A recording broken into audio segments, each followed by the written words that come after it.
आज की वीडियो में जो है हम लोग पिछले क्लास हम लोग कबीर का साखी पढ़े थे। कबीर जी के द्वारा दिया गया और लिखा गया जो कुछ महत्वपूर्ण साखी था क्लास 12 के कक्षा के लिए, वो हम लोग पढ़ाई किए थे। आज जो है उन्हीं से जुड़ा हुआ कबीर का पद, कबीर दास जी जो है कबीर के पद भी लिखे हैं, जिसको हम लोग कहते हैं वो कबीर का पद भी जो है लिखे हुए हैं, जिसको हम लोग को पढ़ना है। तो सबसे पहले बात किया जाता है माया महा ठगिन हम जानी। माया, वो कहते हैं माया महा ठगिन हम जानी, तिरगुन फांस लिए कर डोले, बोले मधुरी वाणी। प्रस्तुत पंक्ति में क्या करते हैं कबीरदास जी, स्त्रियों के ऊपर सवाल उठाते हैं और महिलाओं को ऊपर क्या करते हैं, वो कटाक्ष करते हैं और बोलते हैं कि संसार में ये जो स्त्री समूह है, इससे कोई अपने आप को बचा नहीं पाया और हम गरीब इंसान, हम लोग को लगता है कि हम लोग क्या करेंगे, उन लोग के प्रकोप से बच जाएंगे। भगवान शंकर जी जब नहीं बच पाए तो हम लोग क्या है, वो भगवानों का क्या करते हैं, एग्जाम्पल देते हैं कि जब वो इतने ताकतवर और इतने बड़े मतलब शक्तिशाली लोग अगर स्त्री के प्रकोप और मोह माया से नहीं अपने आप को छुटकारा पा सके, तो हम लोग गरीब इंसान जो है, हम लोग जिसके पास ना उनके जैसा शक्ति है, ना उनके जैसा ज्ञान है ना, हम मानो तुच्छ मानो, जिसके पास कुछ नहीं है, वो इतना घमंड में रहता है कि हम स्त्रियों के वश में नहीं आएंगे। क्या बोलते हैं, माया महा ठगिन हम जाने। कबीरदास जी कहते हैं कि हम लोग को पता है कि जो माया है महा ठगिन है। माया यहाँ पे स्त्री को कहे हैं कि माया जो है स्त्री का रूप होता है और महा ठगिन हम जानी, और हम लोग को पता है कि जो स्त्री है वो हम लोग को क्या करेगी, ठग लेगी। ठग लेगी कहने का मतलब होता है अपने काबू में कर लेगी, अपने वश में कर लेगी, ठीक है।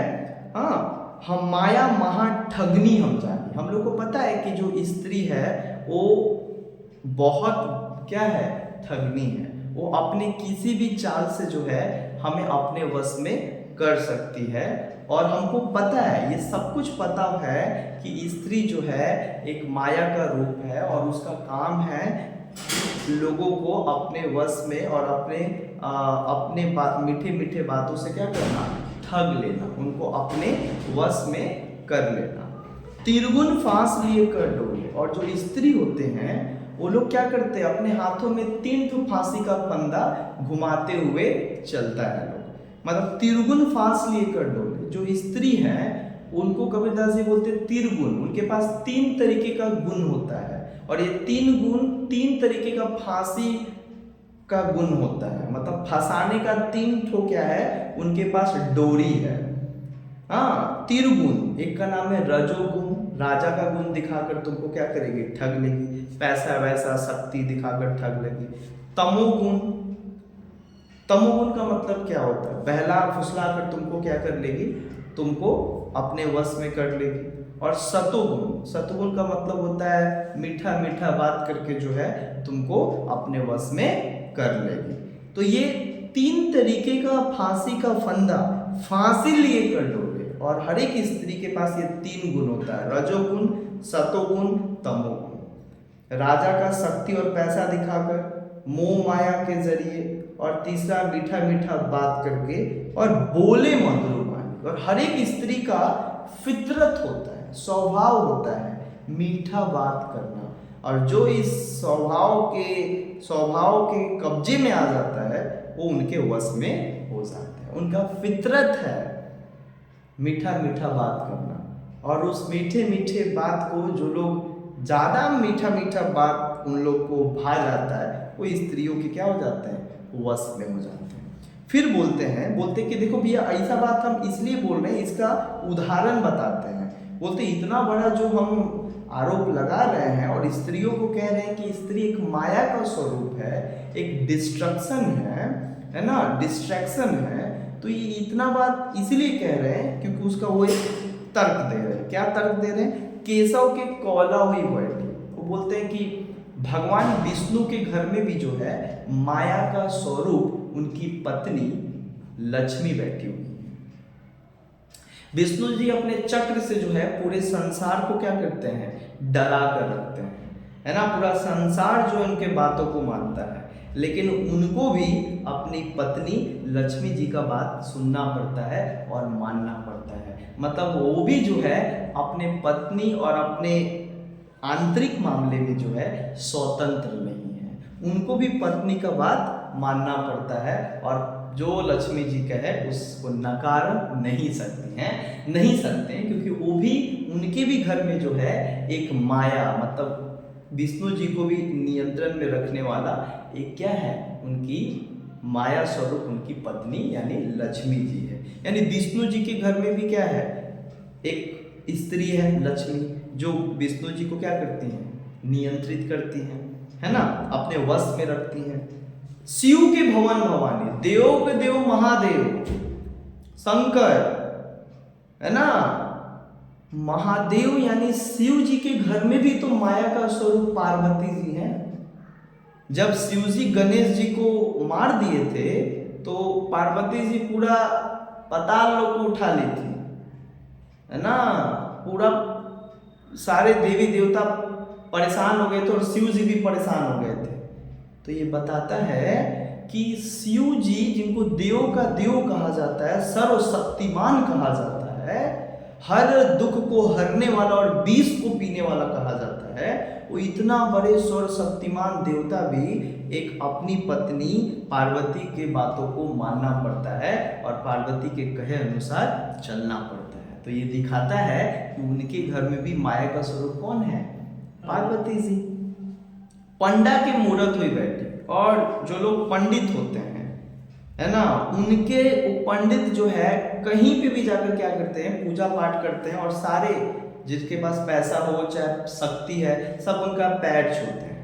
वो जाकर क्या करते हैं कि पूजा करते हैं, और लोग क्या करते हैं, पंडित को भगवान के नज़र से देखते हुए उनको पैर उनका छूते हैं, इज्जत मिलता है बाहर में। लेकिन पंडित, वही पंडित जब बाहर जाता है तो सब उनको इज्जत करते हैं, सम्मान करते हैं, है ना, जो कहते हैं वो उसी हिसाब से रीति रिवाज और पूजा संपन्न होता है।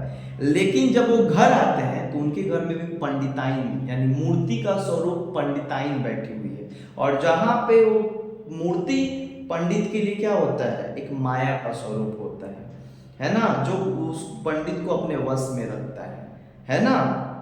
फिर बोलते हैं तीर्थों में पानी, यानी तीर्थ स्थान जहाँ पे एक बहुत ही श्रद्धा होता है, राइट, पवित्रता का निशानी माना जाता है तीर्थ स्थान।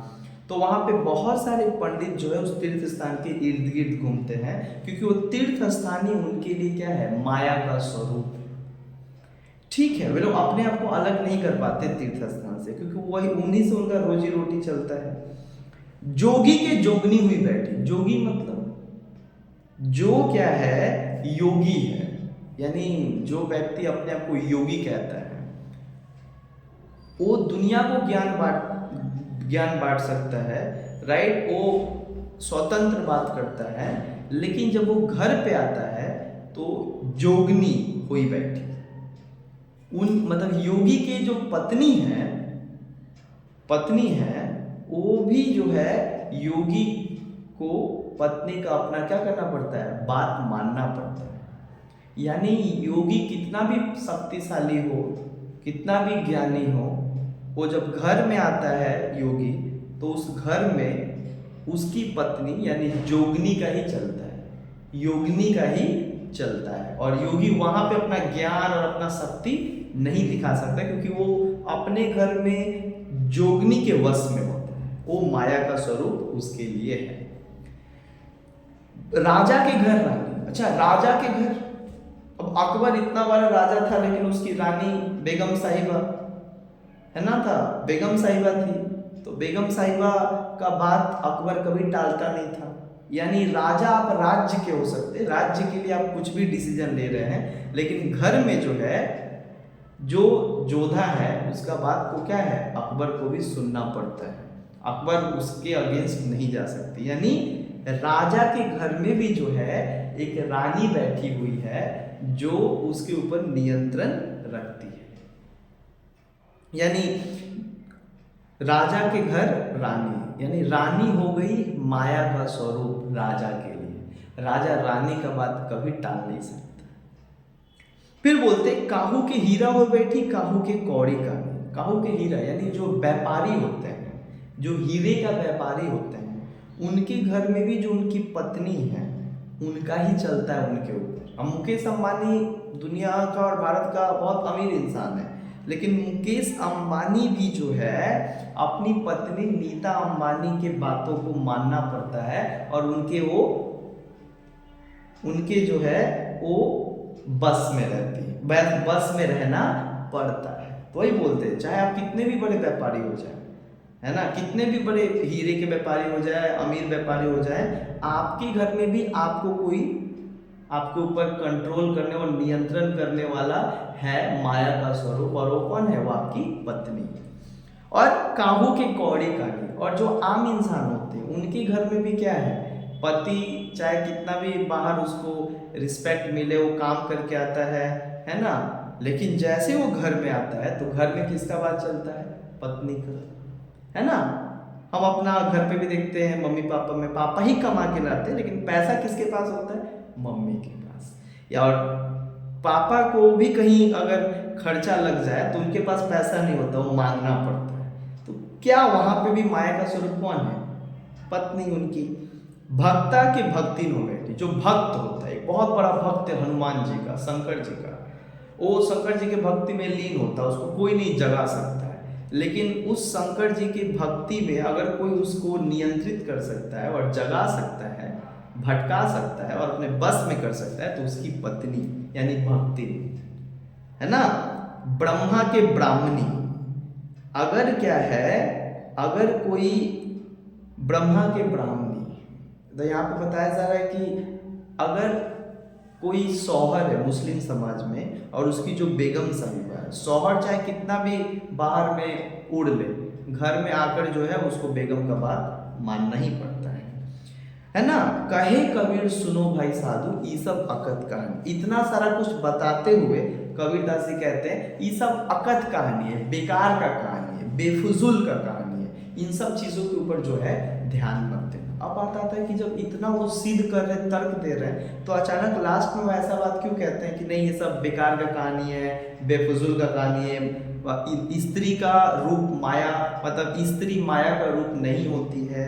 क्योंकि उनको ऐसा लगता है शायद कि स्त्रियों के ऊपर इतना बड़ा बात कहना जायज है, वो एक तरफ से बताने की कोशिश करते हैं, लेकिन फिर ये भी बोलते हैं कि स्त्री के बगैर समाज का निर्माण नहीं हो सकता है, तो उनके खिलाफ इतना कड़ा बात बोलना नहीं शोभा देता है। तो शायद इसलिए वो ऐसा बात कहते कहते जो है रुक गए थे और बोलते हैं ये सब अकथ कहानी, अकथ मतलब बेकार का कहानी है, इन सब चीज़ों के ऊपर जो है उतना ध्यान नहीं देना।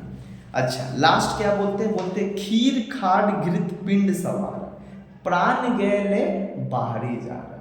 यानी ये आज के समाज के लोगों के ऊपर क्या करते हैं? कटाक्ष करते हैं कि जो लोग अपने आप को जो है अच्छा दिखाने के लिए, सुंदर दिखाने के लिए, अपना वाहवाही लूटने के लिए, अपना तारीफ करवाने के लिए, और आजकल के लोग अपनी खूबसूरती हर चीज़ पे इतना घमंड खाते हैं, उस घमंड के ऊपर जो है कबीरदास जी एक बहुत ही खतरनाक लाइन लिखते हैं, एक पद लिखते हैं, और वो पद ऐसा है कि खीर खाड घृत पिंड सवारा, प्राण गए बाहरी जा। क्या बोलते हैं? प्राण गए बाहरी। बोलते हैं कि भाई खीर खाड घृत पिंड सवारा, हम लोग आज क्या करते हैं? अपने आप को सुंदर दिखाने के लिए, अपने आप को सुंदर दिखाने के लिए हम लोग क्या करते हैं? आज घी खाते हैं। खीर मतलब दूध।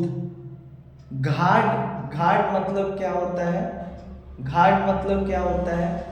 खीर, दूध, खीर, इत्र, और घृत का मतलब क्या होता है? घी खाते हैं, दूध पीते हैं और इत्र लगाते हैं। पिंड सवारा, पिंड मतलब अपने शरीर को संवारने के लिए, अच्छा दिखाने के लिए, बेहतर बनाने के लिए दूसरों से हम क्या करते हैं, दूध का सेवन करते हैं, घी का सेवन करते हैं, इत्र का सेवन करते हैं अपने शरीर को अच्छा दिखाने के लिए। प्राण गए ले बाहरी जा रहा।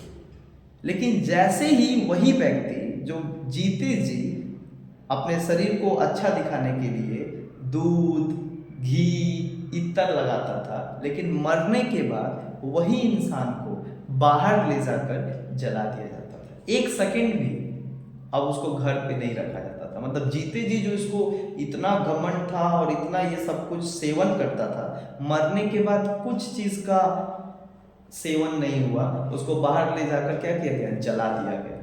तो इस पंक्ति से यही कहते हैं कि घमंड करने का बात नहीं, सबको इस मिट्टी में ही एक बार दफन हो जाना है। तो इस शरीर पे इतना घमंड ना करो कि जब आप मरो तो आपको जो है ठीक से आपका क्रिया काम भी ना हो। ठीक है, आगे क्या बोलते हैं, जिही सिरी रची रची बाधत पागा सो सिरु चची सवारी कागा। इस लाइनिंग के माध्यम से बोलते हैं जिही सिरी, सिरी मतलब सर पे, रची रची धीरे धीरे, बाधत, बाधत मतलब बांधना, पागा, पागा मतलब पगड़ी। लोग अपने आप को ऊंचा दिखाने के लिए दूसरे से, है ना, सम्मान पाने के लिए लोग क्या करते हैं, धीरे धीरे धीरे धीरे करके सिख लोग क्या करते हैं, अपना पगड़ी बांधते हैं। 1 इंच भी इधर से उधर नहीं होना चाहिए। और सिख लोग का पगड़ी ही उसके लिए सबसे बड़ा क्या होता है, शान होता है ना। अगर पगड़ी नीचे गिर गया मतलब आपका जो है इज्जत खत्म हो गया। तो एक सिख जीवन भर अपना सिर पे पगड़ी को अच्छे से क्या करता है, बांधता है, ताकि समाज में उसका जो वर्चस्व है वो कायम रहे। लेकिन वही सिख सो सिरु चचु सवारी का, लेकिन जैसे ही उसका मृत्यु होता है तो सबसे पहले सो सिरु, सिरु मतलब सर पे, चचु, चचु मतलब चोट से, सवारी, सवारी का मतलब होता है खाना, कागा, कागा का मतलब होता है कौवा। उसी सर पे उस व्यक्ति के मरने के बाद जो पगड़ी बांधता था धीरे धीरे सम्मान के लिए, मरने के बाद सबसे पहले जो कौवा होता है उसके सिर को ही नोच नोच कर खाता है।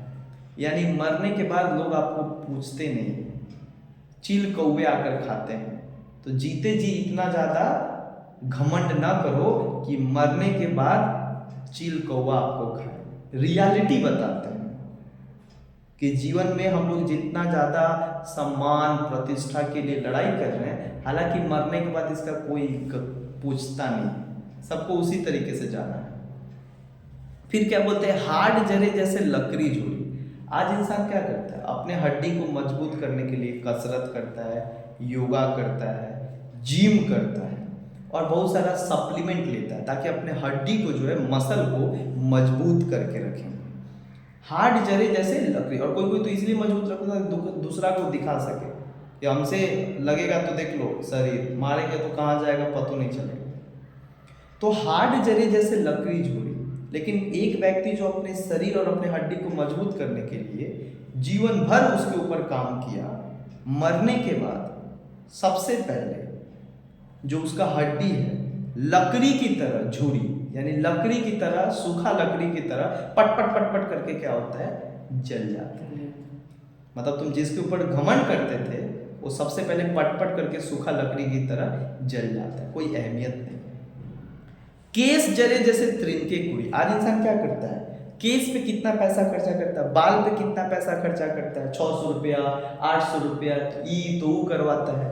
और थोड़ा सा अगर किसी से टच हो जाता है बाल तो बोलता है हमारा बाल बिगड़ गया, है ना। मतलब अपना सम्मान प्रतिष्ठा अच्छा दिखने के लिए लोग, इंसान क्या करता है, बाल पे पैसा खर्चा करता है। और थोड़ा सा बिगड़ जाने से इंसान किसी दूसरे को सुना देता है कि तुम क्या जानता है कितना पैसा लगा, ये बाल क्या है ना। दूसरे को नीचा दिखाने के लिए सब करता है। लेकिन वही बाल केस जरे जैसे त्रिनके कुड़ी, मरने के बाद यही बाल सबसे पहले, मरने के बाद सबसे पहले बाल ही क्या करता है, त्रिनके कुड़ी घास की तरह फटाक देना सब जल जाता है। मतलब तुम जीवन भर जिसके ऊपर केयर किए, जीवन में किसी को उसको छूने नहीं देते, अगर कोई टच कर दिया तो उसको गाली दे देते थे। मरने के बाद सबसे पहले वही क्या होता है, गायब हो जाता है। तो है मित्र, किसी से इतना भी एतवार ना करो, क्योंकि सबको उसी तरीके से जलना है। फिर क्या बोलते, कहे कबीर नर आजहू ना जागे। कबीरदास जी बोलते इतना सारा कुछ ऊपर बताने के बाद और सिखाने के बाद अगर आज भी तुम्हारे भेजा में बुद्धि नहीं घुसता है, मतलब अगर आज भी तुम नहीं समझ पाते हो, अगर आज भी तुम वास्तविकता से तुमको भेंट नहीं होता है और तुम आज भी क्या करते हो, सच्चाइयों को नहीं देख पाते हो और नहीं समझ पाते हो, तो जम मतलब यमराज का दंड मतलब डंडा, मुंड मतलब माथा पे मही लागे। जब यमराज का डंडा सर पे लगेगा तो फिर तुम उठने लायक नहीं रहोगे, हमेशा हमेशा के लिए खत्म हो जाओगे। तो इस प्रस्तुत पंक्ति यानी कबीरदास इस पंक्ति के माध्यम से भी जो है हमें बताने की कोशिश करते हैं कि जीवन में हमें क्या और किस तरीके से जो है जीवन जीना चाहिए। ज़्यादा घमंड, ज़्यादा अपने आप को दिखाना कि हम ही सबसे जीव, दुनिया में सभी व्यक्ति से श्रेष्ठ है, ये भी जीव का क्या होता है, काल होता है। समझ में है, ये भी जीव का क्या होता है, काल होता है। इसलिए हर एक इंसान को दूसरे इंसान को इंसान की तरह समझकर उसको ट्रीट करना चाहिए, है ना, इंसान को समझकर ट्रीट करना चाहिए, ठीक है। क्योंकि भाई हम सब इंसान हैं, सभी को जो है एक दिन चले जाना है, तो क्या जरूरत है इतना ज़्यादा दिखाने का। समझ में आया। सो ये हम लोग का जो है कबीर का पद था, राइट, जो कबीरदास जी के द्वारा सामाजिक सच्चाइयों को हमारे समक्ष रखने की कोशिश किया गया। आपको वीडियो कैसा लगा आप मेरे को कमेंट करके ज़रूर बताइएगा। और हिंदी से जुड़े हुए कोई भी कविता कहानी अगर आपको समझने में तकलीफ हो रहा है तो इसको भी कमेंट में ज़रूर बताइएगा। धन्यवाद।